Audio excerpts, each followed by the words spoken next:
हरे कृष्णा बच्चों, good afternoon. बच्चों, आज इस वीडियो में मैं आपको आपकी पाठ्य पुस्तक हिंदी रीडर का 7th पार्ट कश्मीर की सैर, ठीक है। आज बच्चों हम इस पाठ को पढ़ेंगे, ठीक है। पाठ का नाम है आपका कश्मीर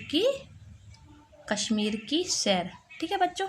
तो बच्चों ये जो पाठ है कश्मीर की सैर, ठीक है, ये कश्मीर तो आप सबने सुना ही होगा। एक बहुत ही सुंदर राज्य है, हमारे भारत का बहुत ही सुंदर राज्य है जम्मू कश्मीर, ठीक है। उसमें कश्मीर बहुत ही सुंदर है, उसको हम पृथ्वी का स्वर्ग भी कहते हैं, ठीक है। वहाँ पर बहुत सुंदर सुंदर दर्शनीय स्थान हैं, पहाड़ हैं, पर्वत है, झील है, ठीक है। तो उसी कश्मीर का बहुत ही सुंदर वर्णन इस पाठ में किया गया है। तो हम आज जानेंगे कश्मीर के उन सुंदर सुंदर जगहों के बारे में, ठीक है। तो हम पढ़ना शुरू करते हैं बच्चों, ठीक है। बच्चों देखो, आप ये जो चित्र में देख रहे हो, ये देखो, ये क्या है? ये नाव है बच्चों, ठीक है। इस नाव में देखो ये क्या आदमी क्या कर रहा है, ये देखो, ये यहाँ पर फल फ्रूट रखे हुए हैं, इनको ये बेचता है आदमी, ये वाला आदमी बेचता है। उसके अलावा देखो, ये पीछे देखो, ये जो पीछे आप देख रहे हो, ये क्या है? ये हाउस बोट है, ठीक है। तो इसके बारे में हम आगे पाठ में पढ़ते हैं, ठीक है। तो बच्चों, अपने देश का सबसे उत्तरीय राज्य जम्मू कश्मीर है। तो बच्चों, हमारा जो भारत देश है, इस भारत देश में सबसे जो उत्तर में जो राज्य है, वो कौन सा है? लास्ट आखिरी में वो है जम्मू कश्मीर। इसलिए कश्मीर को पृथ्वी का स्वर्ग भी कहा जाता है। कश्मीर मतलब इतना सुंदर है, वहाँ के जो दृश्य इतने सुंदर है, इसे लोग क्या कहते हैं? पृथ्वी का स्वर्ग कहते हैं। यह एक पहाड़ी प्रदेश है, तो कश्मीर एक पहाड़ी राज्य है। यहाँ जहाँ की जलवायु अत्यंत मनोरम है। चूँकि पहाड़ी राज्य है तो वहाँ की जो जलवायु है बहुत ही मनोरम।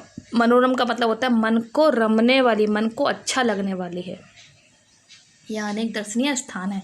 तो जम्मू कश्मीर में अनेक दर्शनीय मतलब होता है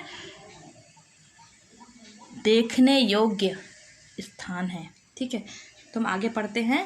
तो ये जो पाठ है बच्चों, ये 2 बच्चे हैं, उनका नाम है उमेश और श्याम। तो ये अपने माता पिता के साथ जम्मू कश्मीर घूमने गए हुए हैं, ठीक है। तो उमेश और श्याम अपने माता पिता के साथ जम्मू कश्मीर की राजधानी श्रीनगर पहुंच चुके हैं। तो जम्मू कश्मीर जाने के लिए सबसे पहले वहाँ की राजधानी में पहुँचना पड़ता है। तो ये जो बच्चे हैं अपने माता पिता के साथ कहाँ पहुँचे हैं? श्रीनगर, जम्मू कश्मीर की राजधानी पहुँच गए हैं। यह नगर 2 पहाड़ियों के बीच घिरा हुआ है। तो बच्चों, ये जो नगर है जम्मू कश्मीर, ये 2 पहाड़ियाँ हैं, उनके बीच में है। एक का नाम है हरि पर्वत और दूसरे का नाम है शंकराचार्य। तो जो 2 पहाड़ियाँ हैं, उनमें एक पहाड़ी का नाम है हरि पर्वत और एक का नाम है शंकराचार्य। सम्राट अशोक द्वारा बसाया गया, हजारों वर्ष पहले यह नगर आप अपने शोभा आज भी बनाए हुए। तो ये जो नगर है जम्मू कश्मीर, इसे किसने बसाया था? इसको बसाया था सम्राट अशोक ने। सम्राट अशोक ने जम्मू कश्मीर को बसाया था, ठीक है। तो उस वक्त जो अशोक ने सुंदरता को उसको बनाया, वो सुंदरता इसकी आज भी बनी हुई है। और अपना जो उसका नाम जो रखा अशोक ने, श्रीनगर, उस नाम को सार्थक कर रही। सार्थक माने, श्रीनगर का मतलब होता है नगरों में जो श्री है, सुंदर है। तो ये बहुत, इसलिए अपने जो नाम के अर्थ को क्या कर रही है? सार्थक, सही साबित कर रही है। सार्थक माने सही साबित कर रही है। फिर आगे है, वो जो बच्चे हैं उनकी माँ है माँ। तो माँ क्या कहती है? हम घूमने के लिए आए हैं, चलो पहले झील की सैर करें। तो उनकी जो माँ है वो कहती है सबसे पहले हम कहाँ घूमेंगे? झील में घूमेंगे, ठीक है। तो श्याम कहता है, अरे नाव में एक छोटा सा मकान कैसा है? तो वो लोग क्या करते हैं, वो एक नाव में मकान देखते हैं, तो पूछते हैं ये मकान कैसा है? तो उनकी माँ बताती हैं, यह मकान नहीं है, ये अपने ढंग की नाव है, इसे शिकारा कहते हैं। तो वहाँ बच्चों जो नाव होती, ऐसी नाव नहीं होती, वहाँ जो नाव होती हैं उनमें छोटे छोटे कमरे बने होते हैं लकड़ी के। उसमें आप पलंग पड़ा होगा, सोफ़ा पड़ा होगा, सामान पड़ा होगा, ठीक है। वहाँ पे सो सकते हैं, आप रह सकते हैं, टीवी लगा होगा। तो उसको हम क्या बोलते हैं? वहाँ पे उन छोटे छोटे नावों को बोलते हैं हम, उन छोटी छोटी नावों को बोलते हैं शिकारा, ठीक है। इसी में बैठकर हम लोग झील की सैर करेंगे और उस झील का नाम है जिस झील में सैर करने जा रहे हैं उस झील का नाम क्या है? उस झील का नाम है डल झील। ठीक है, तो उस डल झील में हम सैर करेंगे। फिर उनके पिताजी बोलते हैं, याद रखना डल कश्मीर की बहुत ही प्रसिद्ध झील है।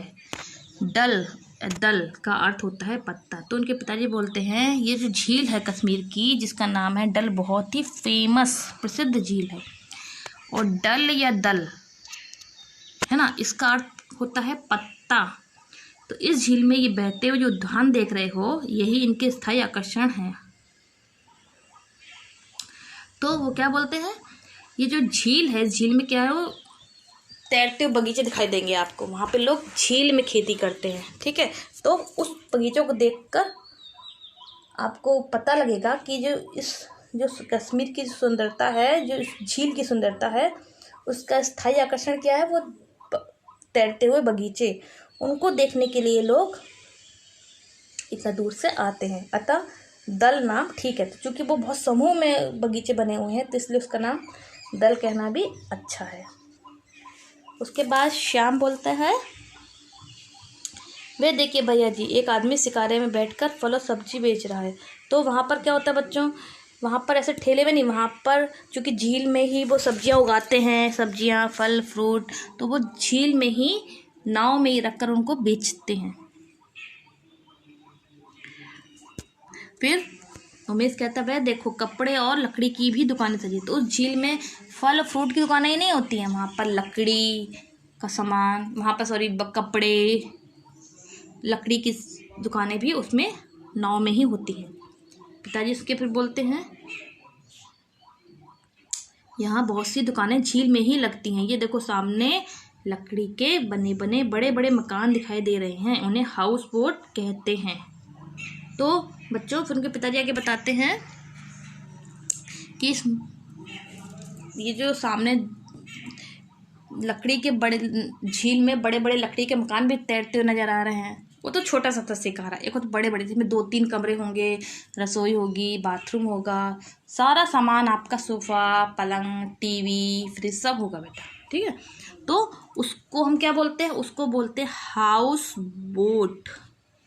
वे पानी में ही तैरते रहते और बाहर से आए यात्री क्या करते हैं, उनमें ठहरते हैं। ठीक है, तो जैसे हम बच्चों कोई बाहर से आता है तो कहाँ ठहरता है, होटल में ठहरता है, धर्मशाला में ठहरता है ना।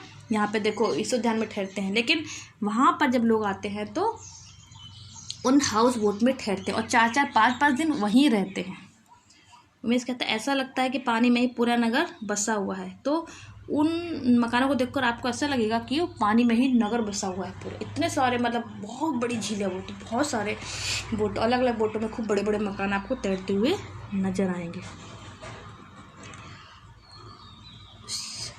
फिर उसके श्याम पूछता है, पिताजी यहाँ पर आए सभी यात्री के हाउस बोट में ही ठहरते हैं?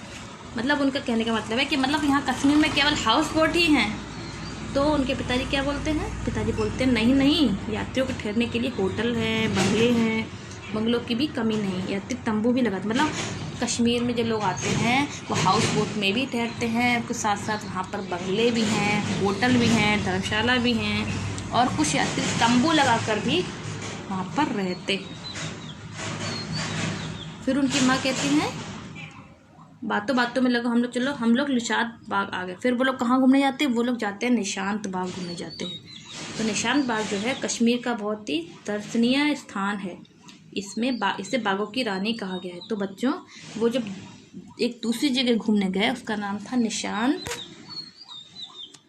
निशांत बाग। ठीक है, तो ये कश्मीर का बहुत ही प्रसिद्ध देखने योग्य स्थान है। तो इस स्थान को बागों की रानी भी कहा गया है, क्योंकि इसको प्रकृति और मानव ने मिलकर बनाया है और बहुत ही सुंदर बनाया है। कि पिताजी कहते हैं, इस मनोरम उद्यान को देखने से साफ झलकता है यह ध्वस्त राजमहल का अंश है। इसके प्रवेश द्वार, 4 दीवारी आदि प्राचीन दुर्ग के भग्नावशेष हैं। तो उनके पिताजी क्या बोलते हैं, उनके पिताजी बोलते हैं ये जो निशांत बाग है, ये इसको देखने से लगेगा कि बहुत पुराना पहले कोई राजमहल था। तो उस राजमहल का एक छोटा सा हिस्सा है, उसका जो उसमें क्या प्रवेश द्वार भी है खूब बड़ा सा, बड़ी बड़ी 4 दीवारी है, और कुछ दुर्ग जो पहले किला बना हुआ था उसके कुछ बचे हुए भाग, भग्नावशेष माने बचे हुए अवशेष भी हैं। फिर श्याम कहता है इसकी बनावट तो सीढ़ियों की जैसी है। तो जो निशांत बाग है वो सीढ़ियों जैसी, सीढ़ियाँ हैं उसमें, तो ऐसा लगेगा सीढ़ी जैसी बनावट है उसकी। फिर उमेश कहता है फव्वारों की कतार से कैसी सीढ़ी बनी है, यहाँ कितना सुंदर। तो मतलब उस निशांत बाग की यहाँ पे सुंदरता का ये लोग वर्णन कर रहे हैं कि कितना सुंदर है। ठीक है, वहाँ पे देखो फव्वारों की कतार बनी हुई हैं, क्यारियाँ हैं, सुंदर सुंदर फूल हैं। कि माँ कहती है अब चलो अपने शिकारे में, हमें और भी बहुत से स्थानों को देखना है। तो उनकी माँ कहती हैं चलो हमने निशांत बाग तो देख लिया, अब और भी जगह देखनी है तो हम वापस चलते हैं और फिर वहाँ से हम नई जगह जाएंगे। श्याम कहता है माँ पानी में पेड़ खड़े हैं। तो श्याम क्या होता है, कभी कभी देखते हैं जब नाव में बैठते हैं तो पेड़ों की छाया नदी में पड़ती है। ठीक है, तो माँ कहती है देखते नहीं, ये पेड़ नहीं है, पेड़ों के प्रतिबिंब हैं। प्रतिबिंब का मतलब होता है बच्चों छाया। जब हम नाव में बैठते हैं तो पानी में क्या पड़ती, कभी कभी छाया पड़ती है ना, कभी मकानों की छाया भी पड़ती है, कभी कभी पेड़ों की छाया पड़ती है। तो ऐसा लगेगा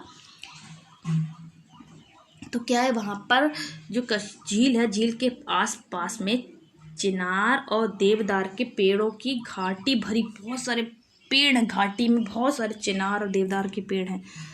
तो सारा कश्मीर मानो एक बहुत बड़ा बाग लगता है। तो उसको देख के ऐसा लगेगा कश्मीर बहुत बड़ा एक बाग है। फिर उमेश कहता है वह सामने क्या दिखाई दे रहा है। तो उनके पिताजी क्या बताते हैं, उनके पिताजी कहते हैं वह शालीमार है। शालीमार का अर्थ है ऊंचे ऊंचे शाल वृक्षों के बीच से निकला हुआ पर्वतीय मार्ग। तो बच्चों अब वो एक नई जगह घूमने गए, उसका नाम क्या है, उसका नाम है शालीमार। तो शालीमार का अर्थ होता है बहुत ऊंचे ऊंचे शाल के जो वृक्ष होते हैं उनके बीच से निकला हुआ एक पर्वतीय मार्ग माने रास्ता।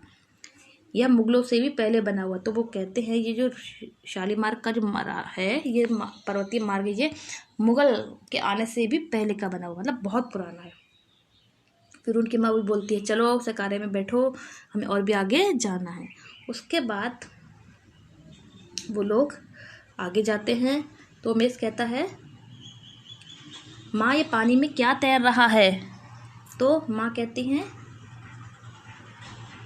माँ क्या कहती हैं, माँ कहती हैं ये तैरने वाले खेत हैं, लकड़ी घास पात और मिट्टी खाद से बिछाकर तैयार किए गए खेत। मतलब वो कैसे होते हैं, पहले पानी में वो लकड़ी बिछाते हैं, ठीक है, लकड़ी के ऊपर घास पात मिट्टी डालेंगे, मिट्टी के ऊपर घास खाद बिछाएंगे, उसके ऊपर पेड़ उगाते हैं। तो वो पेड़ पानी में तैरते रहते हैं। ठीक है, इन पर लोग क्या करते हैं, तरह तरह की सब्जियाँ फूल भी उगाते हैं। तो उन जो तैरते हुए खेत हैं उन पर लोग सब्जियां भी उगाते हैं, फूल भी उगाते हैं। ठीक है, और वहाँ पर केसर के फूल भी उगाए जाते हैं। कश्मीर में केसर भी बच्चों उगाई जाती है। ठीक है, उसके बाद है उमेश कहता है अब हम लोग कहाँ पहुँच गए। अब उमेश पूछता भी हम लोग कहाँ गए, पहुँच गए। तो उनके पिताजी बताते हैं यह रहा राजकीय निर्झर। तो अब आगे वो लोग गए, राजकीय माने राज सरकार, राज्य से संबंधित रखने वाला निर्झर, निर्झर माने झरना, जो युगों से चला आ रहा है। पीछे इसका नाम शाही चश्मा रख दिया गया और इसका संबंध मुगल बादशाहों से जोड़ दिया गया। तो बच्चों जब हमारे देश में मुगल आए तो उस समय इस राजकीय निर्झर का नाम क्या रखा गया, राजकीय निर्झर का नाम रखा गया शाही चश्मा और इसका संबंध मुगलों से जोड़ दिया गया कि मतलब मुगलों ने इसे बनवाया है। ठीक है, यहाँ पहाड़ से ठंडे और स्वादिष्ट जल का झरना निकलता है। तो उसमें से क्या होता है, बहुत ही ठंडा और स्वादिष्ट मीठे जल का झरना उस पहाड़ से नीचे निकलता है, उसे चश्मा बोलते हैं। उसके बाद वो कहते हैं अब हम और कहाँ कहाँ जाना है। उसके बाद वो लोग अजायब घर गए, अजायब घर माने चिड़ियाघर, अजायब घर गए, शंकराचार्य का मंदिर गए, परी महल देखा उन्होंने। उसके बाद वो बच्चे कहाँ पहुँचे, उसके बाद बच्चे पहुँचे गुलमर्ग, एक जगह है वहाँ पर गुलमर्ग। पहले यह गिरिमार्ग गौरी मार्ग या कहलाता। तो वो बताते हैं कि वो बच्चे कहाँ पहुँचे, क्या बोले गए गुलमर्ग घूमे। तो गुलमर्ग को पहले गिरिमार्ग बोलते थे, गौरी मार्ग भी बोलते थे। गुलमर्ग की घाटी बहुत ही सुंदर, तो गुलमर्ग एक घाटी है जो बहुत ही सुंदर है। वहाँ पर गोल्फ खेलने का अच्छा स्थान माना जाता है। मतलब वो जगह ऐसी है जहाँ पर लोग क्या करते हैं, गोल्फ का गेम होता है बच्चों, वो उस घाटी में ही खेलते हैं। बहुत सुंदर घाटी है। यहाँ से वो पैदल चलते वो लोग और कहाँ कहाँ घूमने गए, यहाँ से वो मारतंड, पहलगांव, चंदनबाड़ी होते हुए पैदल चलते हुए अमरनाथ की यात्रा उन्होंने पूरी की और रास्ते की सुबह बहुत ही सुंदर थी। इस प्रकार बच्चों मैंने इस पाठ को समझाया है, आप इसको खुद पढ़ोगे, ठीक है। और आपको समझ में नहीं आएगा तो मुझसे पूछिए। इसके जो शब्दार्थ है तो मैं आपको एक बार समझा देती हूँ। पहला शब्द है हमारा मनोरम। मनोरम का अर्थ होता है जहाँ मन रमे, मन को अच्छा लगे, मनोहर, ठीक है। स्थायी माने होता है सदा स्थित रहने वाला। राजकीय मतलब राज्य से संबंध रखने वाला। और प्रतिबिंब, अच्छा, ठीक है बच्चों, इस पाठ को आप ध्यान से पढ़िए। कुछ समझ में नहीं आता है तो मुझसे पूछिए। हरे कृष्णा।